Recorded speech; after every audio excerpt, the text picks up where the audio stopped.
Meu nome é Pauline Figueiredo, eu sou doutoranda pela Universidade Federal de Pernambuco e o tema que eu trago hoje para apresentar para vocês é a mudança da visão social sobre a infância e a redução da maioridade penal no Brasil, que foi um trabalho realizado em coautoria com a professora Isabelle Figueiredo. Trata-se de um tema polêmico, é um tema difícil,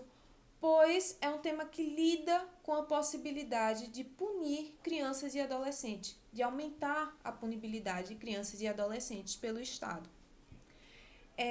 A ideia, a visão sobre a infância como uma fase que necessita de cuidados especiais diferentes de um adulto, tanto de forma da visão social dela, quanto mesmo juridicamente falando, é uma construção que surge principalmente a partir do século XVII. O primeiro tribunal de menores, que é o primeiro tribunal que tratou de crimes cometidos por crianças e adolescentes de uma maneira diferenciada dos adultos, é uma coisa que acontece no final do século XIX. Então, nós temos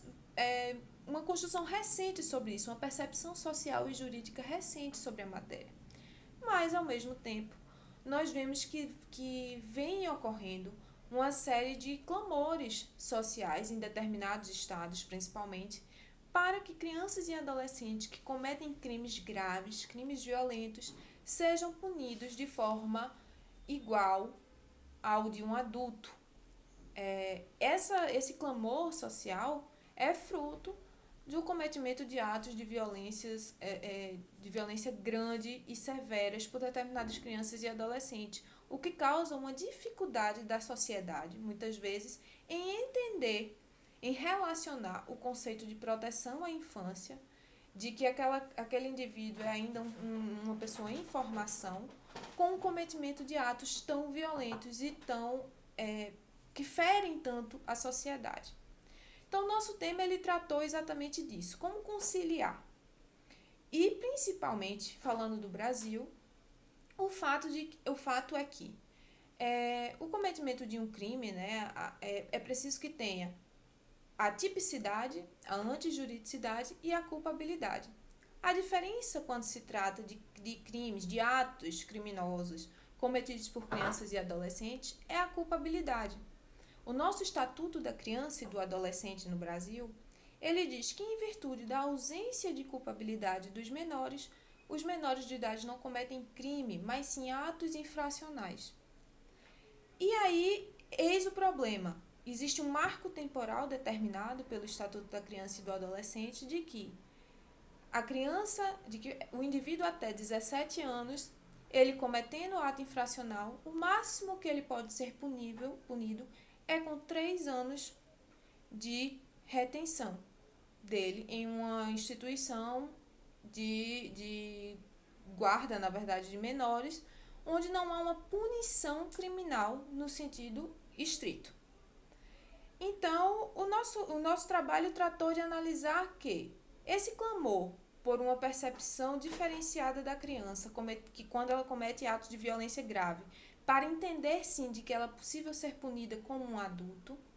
poderia ser resolvido se fosse observado a regra do artigo 26 do nosso Código Penal brasileiro, que é uma regra que fala da culpabilidade parcial, ou seja, quando o agente ele não tem do completo desenvolvimento mental, mas ele tem uma certa capacidade de reconhecimento, sim, da ilicitude do ato que ele está cometendo. Então, esse artigo, quando ele trata nessa possibilidade de culpabilidade parcial, ele poderia trazer uma solução para essa redução da maioridade penal no Brasil, já que, havendo análise caso a caso, uma análise concreta daquele adolescente que cometeu um ato, como tendo sim capacidade de discernimento naquelas circunstâncias concretas do ato que ele estava cometendo e do grau de lesão social do ato que ele estava cometendo, se isso já não seria possível para que não se crie um marco temporal, que muitas vezes sim seria injusto, a depender da situação, onde adolescentes a partir de 16 anos seriam punidos como adultos, ou não, a partir dos 16 anos, dos 15 anos, seria possível uma análise concreta se aquele indivíduo, naquelas circunstâncias, naquele ato, teria condição sim de ser punido como um adulto. Então esse foi o nosso trabalho. Como eu disse, é um tema bastante polêmico, é um tema bastante complexo e que, portanto, nós sabemos que vamos tratar de questões bastante difíceis e de aceitabilidade tanto social quanto jurídicas complicadas. Mas é isso, eu agradeço a vocês por ter me ouvido. Muito obrigada.